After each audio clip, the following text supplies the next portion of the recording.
The world's coffee crisis, a brewing storm.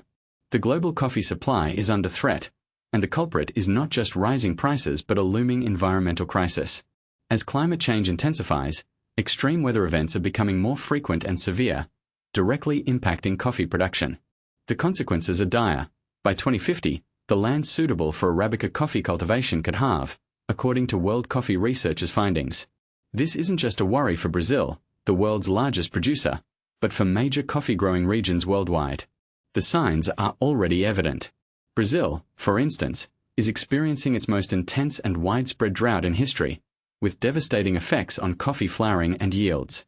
The U.S. Department of Agriculture's Foreign Agricultural Service confirms this, attributing the severity to increased evaporation due to higher temperatures.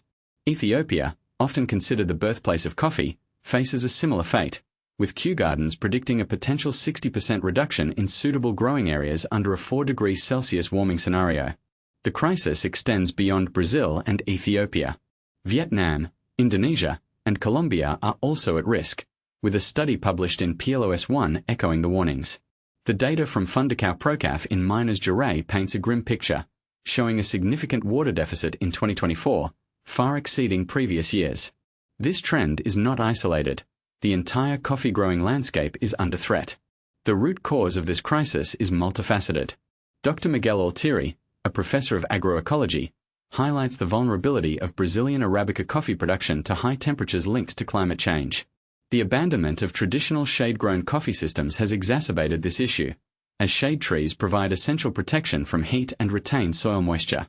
The solution, according to Altieri, lies in returning to biodiverse, resilient coffee systems, a strategy already adopted by many small farmers in Central America and parts of Colombia. The economic implications for coffee farmers are equally dire. Fairtrade International Senior Advisor, Colleen Anunu, points out the long-term scars left by decades of low coffee prices. Revenues have been in constant decline, while input costs and logistics expenses rise, leading to underinvestment and lower yields. The regulatory environment is adding to the burden, imposing new costs and paperwork on farmers and their cooperatives. The situation is particularly dire for smallholder farmers, who produce about 3/4 of the world's coffee.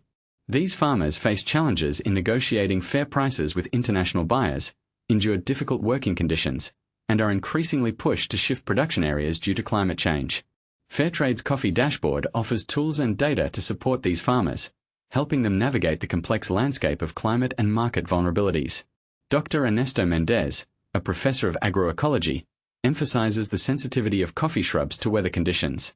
Extreme weather events can devastate an entire season's crop, and the right conditions are crucial for flowering and the development of coffee cherries. The changing climate is making these conditions increasingly erratic and extreme, complicating coffee production. However, there is a glimmer of hope. Adaptation is no longer a distant concept but a reality in fields and hillsides worldwide.